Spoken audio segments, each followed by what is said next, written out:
Hello friends, welcome to my YouTube channel PK smart study. Daily current affairs के video series में आपका स्वागत है। आज है 5 जून 2020। 5 जून 2020 से करंट अफेयर्स के जितने भी इंपॉर्टेंट क्वेश्चन बनते हैं हम इस वीडियो में डिस्कस करेंगे। चलिए वीडियो स्टार्ट करते हैं। आज का पहला इंपॉर्टेंट क्वेश्चन है, हाल ही में international day of innocent children victims of aggression day कब मनाया गया? इसका सही आंसर है ऑप्शन नंबर बी, 4 जून। हर साल 4 जून को अंतर्राष्ट्रीय स्तर पर international day of innocent children victims of aggression यानी कि दुनिया भर में हिंसा का शिकार हुए मासूम बच्चों का अंतर्राष्ट्रीय दिवस मनाया जाता है। यह दिन बच्चों के अधिकारों की रक्षा के लिए संयुक्त राष्ट्र की प्रतिबद्धता को दर्शाता है। यह दिन विश्व भर में शारीरिक, मानसिक और भावनात्मक शोषण का शिकार हुए बच्चों को होने वाले दर्द को स्वीकार करने के लिए मनाया जाता है।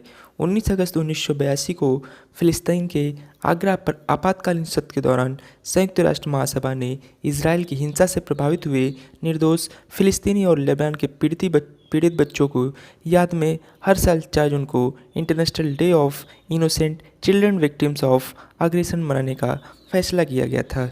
चलिए अब आपको जून माह के सारे इंपॉर्टेंट डे रिवीजन कराते हैं। 1 जून को ग्लोबल डे ऑफ पेरेंट्स, 1 जून को वर्ल्ड मिल्क डे, 2 जून को तेलंगाना स्टेट फाउंडेशन डे, 3 जून को वर्ल्ड साइकिल डे, 4 जून को international day of innocent children victims of aggression. अगले क्वेश्चन पर जाने से पहले अगर ये वीडियो आपको पसंद आई हो तो लाइक और शेयर जरूर कर दें। साथ ही में हमारे Telegram channel PK smart study को भी ज्वाइन कर लें, वहाँ आपको सारे PDF एक साथ मिल जाएंगे। Question number 2, NBA hall of Fame में शामिल किस अमेरिकी बास्केटबॉल खिलाड़ी का निधन हो गया? इसका सही answer option number C, Wes अनसेल्ड।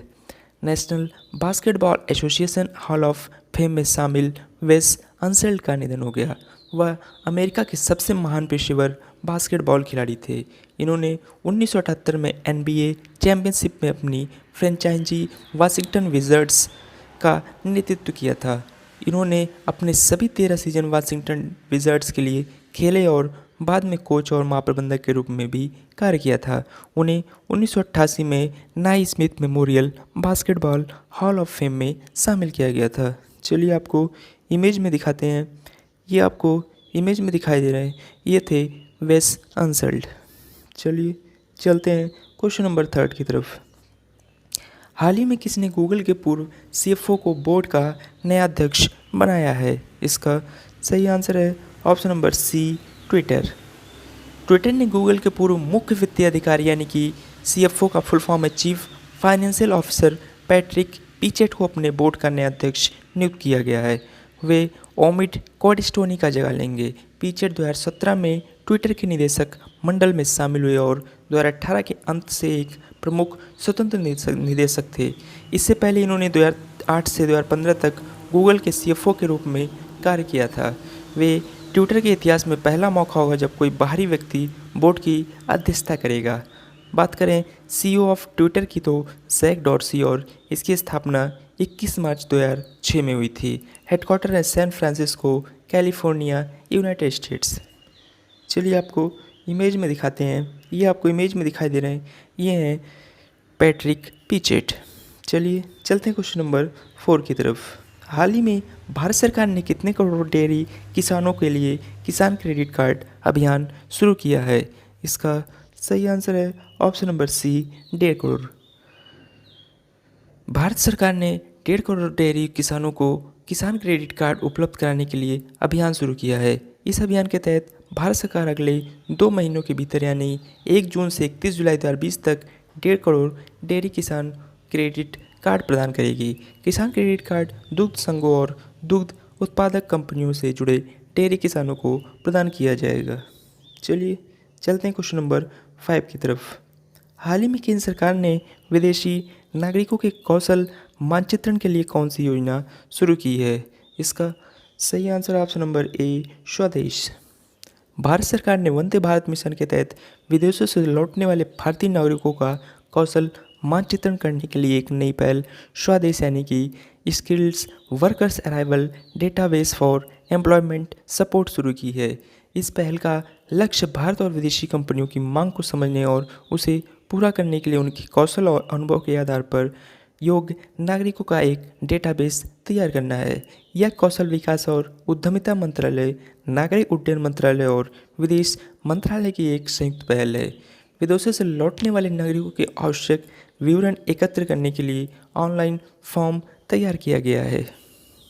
चलिए चलते हैं, आपको इमेज में दिखाते हैं। ये आपको इमेज में दिखाई दे रहा है, ये है स्वदेश, जिसमें रजिस्टर फॉर फ्यूचर एम्प्लॉयमेंट, जो कि विदेशों से आए नागरिक, भारतीय नागरिक कर सकते हैं। चलिए चलते हैं क्वेश्चन नंबर 6 की तरफ। 2020 स्टार्टअप इकोसिस्टम रैंकिंग रिपोर्ट में भारत कौन से स्थान पर है? इसका सही आंसर है ऑप्शन नंबर सी, 23वें स्थान पर। स्टार्टअप पंबलिंग ने स्टार्टअप इकोसिस्टम रैंकिंग रिपोर्ट 2020 जारी की। रिपोर्ट में भारत 23वें स्थान पर है। ये रिपोर्ट दुनिया भर के 1000 शहरों और 100 देशों के उनके स्टार्टअप पारिस्थितिकी तंत्र की ताकत और गतिविधि के स्तर पर आधार पर रैंक करती है। स्टार्टअप पब्लिंग एक ग्लोबल स्टार्टअप इकोसिस्टम मैप और रिसर्च सेंटर है। स्टार्टअप इकोसिस्टम रैंकिंग रिपोर्ट 2020 संयुक्त राज्य अमेरिका में 123 अंकों के साथ शीर्ष पर रहा है। चलिए चलते हैं क्वेश्चन नंबर 7 की तरफ। हाल ही में किस बैंक के सीईओ सुब्रमण्यम सुंदर का कार्यकाल 6 महीने के लिए बढ़ाया गया है? इसका सही आंसर है ऑप्शन नंबर ए, लक्ष्मी विलास बैंक। लक्ष्मी विलास बैंक के प्रबंध निदेशक और मुख्य कार्यकारी अधिकारी सुब्रमण्यम सुंदर का कार्यकाल भारतीय रिजर्व बैंक की मंजूरी मिलने के बाद बढ़ा दिया गया है। उनके कार्यकाल को 6 महीने की अवधि यानी 30 नवंबर 2020 तक अथवा नए सीईओ की नियुक्ति तक, जो भी पहले हो, तक के लिए बढ़ा दिया गया है। बात करें लक्ष्मी विलास बैंक का हेडक्वार्टर चेन्नई में है। इसकी स्थापना 1926 में हुई थी। चलिए चलते हैं क्वेश्चन नंबर 8 की तरफ। हाल ही में दिल्ली सरकार ने कौन सा मोबाइल एप्लीकेशन लॉन्च किया है? इसका सही आंसर है option number C, Delhi corona. Delhi के मुख्यमंत्री अरविंद केजरीवाल ने एक नई mobile application Delhi corona launch की है। इस मोबाइल एप्लीकेशन के जरिए दिल्ली के लोग दिल्ली के सरकारी और निजी अस्पतालों में बेड और वेंटिलेटर की उपलब्धता के बारे में जानकारी प्राप्त कर सकेंगे। इस तरह मोबाइल एप्लीकेशन दिल्ली कोरोना लोगों को कोविड-19 मरीजों के लिए उपलब्ध अस्पताल वार बेड और वेंटिलेटर की जानकारी हासिल करने में सक्षम बनाएगी। चलिए आपको इमेज में दिखाते हैं। ये आपको इमेज में दिखाई दे रहा है, ये दिल्ली कोरोना ऐप, जिसे दिल्ली के सीएम केजरीवाल ने लॉन्च किया। चलिए अब आपको दिल्ली के बारे में आते हैं। दिल्ली का गठन 1911 में हुआ था। वर्तमान मुख्यमंत्री हैं श्री अरविंद केजरीवाल, जो कि आपको इमेज में दिखाई दे रहे हैं। उपराज्यपाल हैं Shri Anil Baijal ji. First CM Chaudhary Brahm Prakash, first lieutenant governor Adityanath Jha, first lady CM Sushma Swaraj. Lok Sabha seat 7, total district है 11। दिल्ली हाई कोर्ट, जो कि दिल्ली का हाई कोर्ट है। चीफ जस्टिस हैं धीरूभाई नारायण भाई पटेल जी। बात करें इंदिरा गांधी नेशनल एयरपोर्ट की, तो सबसे बिजी है साउथ एशिया का airport. Largest public transportation India की बात करें तो दिल्ली में है। दिल्ली का मेन रिवर है यमुना। चलिए आपको मैप में दिखाते हैं, ये मैप में दिल्ली।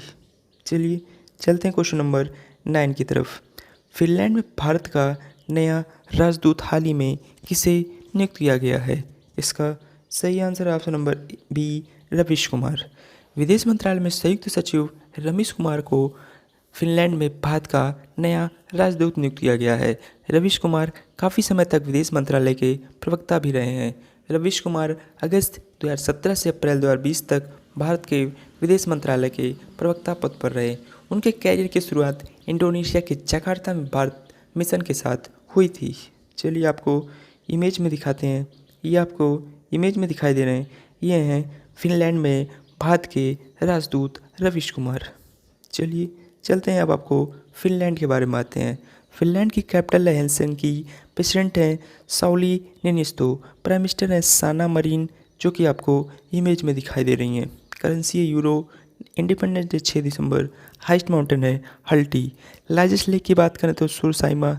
नेशनल एनिमल है ब्राउन बियर। बर्ड है वुफर स्वान। फ्लावर है कोनवलारिया। पार्लियामेंट नेम है इडुस्कुस्टा। बात करें Finland first happiest country in the world. चलिए आपको मैप में दिखाते हैं, ये मैप में फिनलैंड। चलिए चलते हैं क्वेश्चन नंबर 10 की तरफ। कैबिनेट ने भारत और पर्यावरण के क्षेत्र में सहयोग पर किस देश के बीच समझौता ज्ञापन की मंजूरी दी है? इसका सही आंसर है ऑप्शन नंबर डी, भूटान। प्रधानमंत्री नरेंद्र मोदी की अध्यक्षता में केंद्रीय मंत्रिमंडल ने भारत और भूटान के बीच समझौता ज्ञापन को मंजूरी दी है। पर्यावरण के क्षेत्र में सहयोग में सुधार के लिए समझौते पर हस्ताक्षर किए गए। एमओयू भारत और भूटान के बीच पर्यावरण संरक्षण और प्राकृतिक संसाधनों के प्रबंधन में इक्विटी, पारस्परिकता और पारस्परिक लाभ के आधार पर निकट और दीर्घकालिक सहयोग को सक्षम और बढ़ावा देगा। चलिए अब आपको भूटान के बारे में आते हैं। भूटान की कैपिटल है थिम्पू। किंग ऑफ भूटान है वांगचुंग, जो कि आपको इमेज में दिखाई दे रहे हैं। प्राइम मिनिस्टर है लोटे टेसरिंग। करेंसी है नगल ट्रम। नेशनल डे 17 दिसंबर। बिगेस्ट लेक है थोरथोरमी। नेशनल गेम की बात करें तो आर्चरी। एनिमल है टाकिन। बर्ड है रेविन। फ्लावर है ब्लू पॉपी। पार्लियामेंट नेम है सोगाडू। चलिए आपको मैप में दिखाते हैं, ये मैप में भूटान। चलिए चलते हैं क्वेश्चन नंबर 11 की तरफ। अमेरिका में यूज़र की सूचनाएं एकत्र करने के आरोप में गूगल पर कितने करोड़ रुपए का मुकदमा किया गया है? इसका सही आंसर है option number B, $5 billion. Google पर अपने यूजर्स पर नज़र रखने का आरोप लगा है। यूजर्स की ऑनलाइन एक्टिविटी को ट्रैक करने के आरोप में गूगल के खिलाफ कैलिफोर्निया में $5 अरब का मुकदमा दर्ज हुआ है। अमेरिका के कैलिफोर्निया के उत्तरी ज़िले के जिला न्यायालय में यह केस दर्ज हुआ है। गूगल पर क्रोम ब्राउज़र में अवैध रूप से प्राइवेट मोड में भी यूजर्स की निगरानी का आरोप है। चलिए अब आपको गूगल के बारे में आते हैं। गूगल का हेडक्वार्टर है कैलिफोर्निया में। गूगल के फाउंडर हैं Larry page and Sergey Brin, जो कि आपको इमेज में दिखाई दे रहे हैं। गूगल का ओरिजिनल नाम था बैकरप। जीमेल की बात करें तो 1 अप्रैल 2004 में लॉन्च हुई है। सीईओ हैं सुंदर पिचई जी।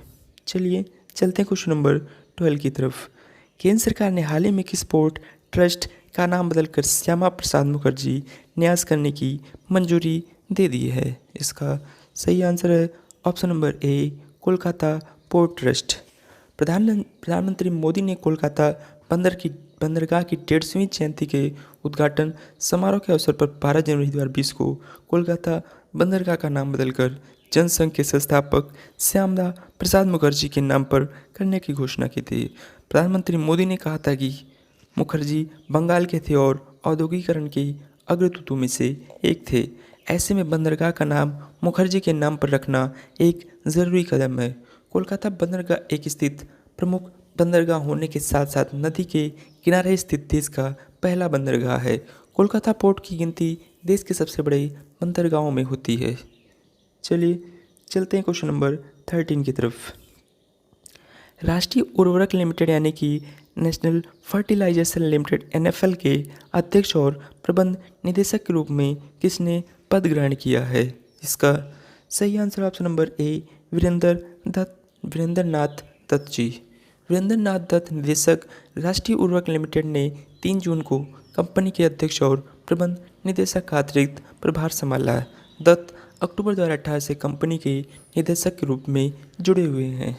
चलिए आपको इमेज में दिखाते हैं, ये आपको इमेज में दिखाई दे रहे हैं, ये हैं वीरेंद्र नाथ दत्त जी।